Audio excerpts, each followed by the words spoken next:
meus irmãos, meus amigos, a paz. Bem-vindo ao Daily Devotions, o devocional da De Gravataí, a nossa igreja, nossa família.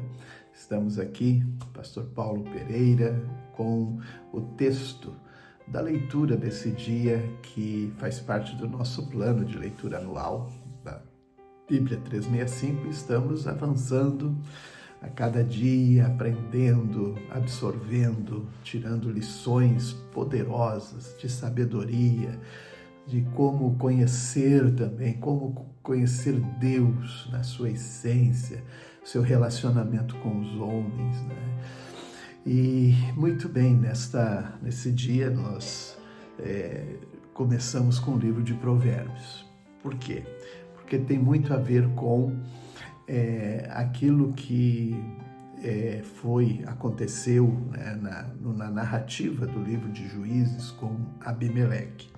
Provérbios vai dizer assim no 14, versículo 11: a casa dos perversos será destruída, mas a tenda dos justos florescerá.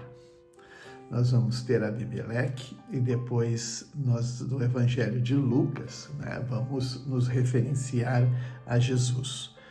Abimeleque, o perverso, Jesus, o justo.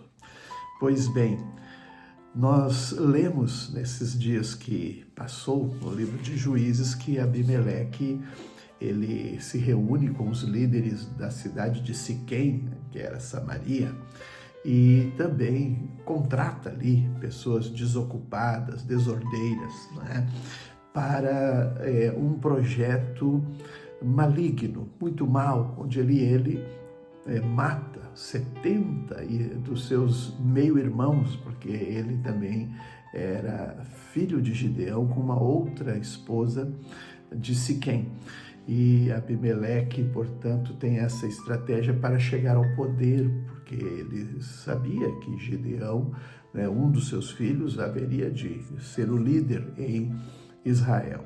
Apenas Jotão, ele se escapa, né, e também ele faz um provérbio, ele faz uma poesia, fazendo uma comparação, né, das árvores que desejavam que uma das árvores governasse sobre elas. E para dizer que Abimeleque, né, nesse conto das árvores, ele era comparado com um espinheiro. E justamente acontece agora o que Jotão havia falado. E nós vamos ver que depois, então, desses 3 anos que Abimeleque está governando, dominando sobre Israel, os próprios que ele contratou, as pessoas que ele se aproximou para, com o plano maldoso, né, matar os seus meio-irmãos e tomar conta da liderança de Israel, o Senhor permitiu, olha o que diz a Bíblia, Deus enviou um espírito que gerou discórdia entre Abimeleque e os líderes de Siquém, que se rebelaram. Então houve esse estado de rebeldia ali, e até se aproximou, sempre quando esse ambiente ele é ocasionado, também se aproxima aqueles que chamamos de oportunistas, né? E houve um homem chamado Gaal, né?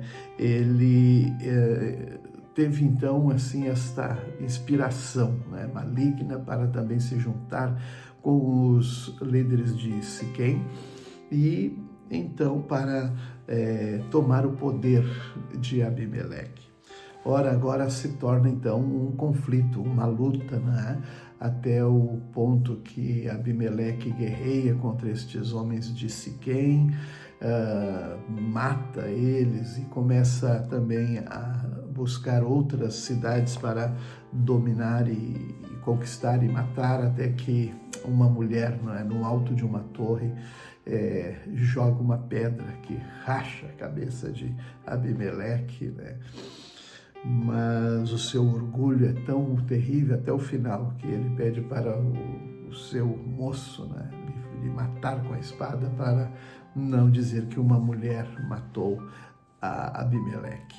Ora, mas assim terminou os dias de Abimeleque. Não podia ser diferente, né? Pois é assim que nós lemos aqui em Provérbios: a casa do perverso será destruída. Com perversidade, malignidade, nunca vai se sustentar nenhum tipo de liderança, senão que vai haver somente destruição.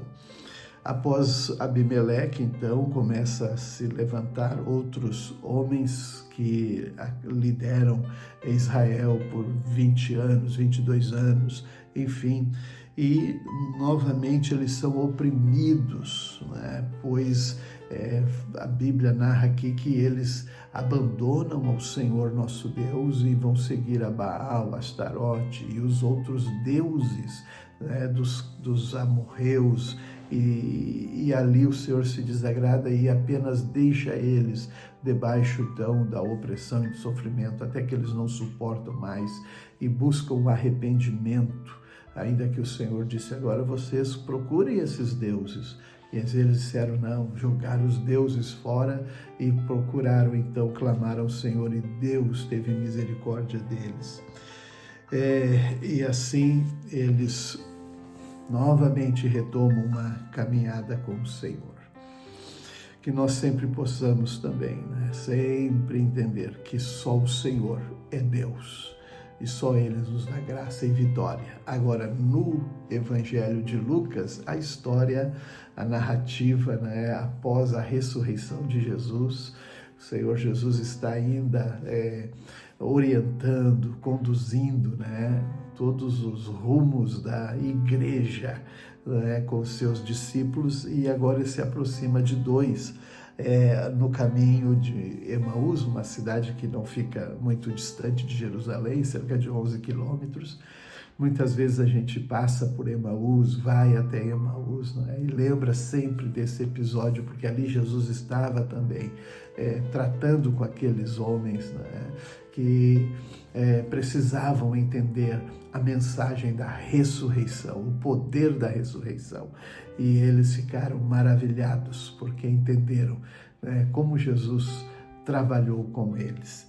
E assim Jesus também se reúne com os discípulos e lhes faz uma promessa, falando sobre o ministério do Messias, como que o trabalho agora, não é, do Evangelho ia avançar por todas as partes do mundo, mas ele disse: ficar em Jerusalém até que do alto vocês sejam revestidos de poder. Ele falava do Espírito Santo, que mais tarde vai também, né, ser narrado no livro de Atos dos Apóstolos, como o Espírito Santo desce sobre estes discípulos em Jerusalém. Graças a Deus, assim o Senhor vem trabalhando, né, com a sua igreja ainda, que segue durante todos os séculos, gerações após gerações, anunciando o Evangelho de salvação. Deus nos abençoe para nós seguirmos nesta missão. A paz.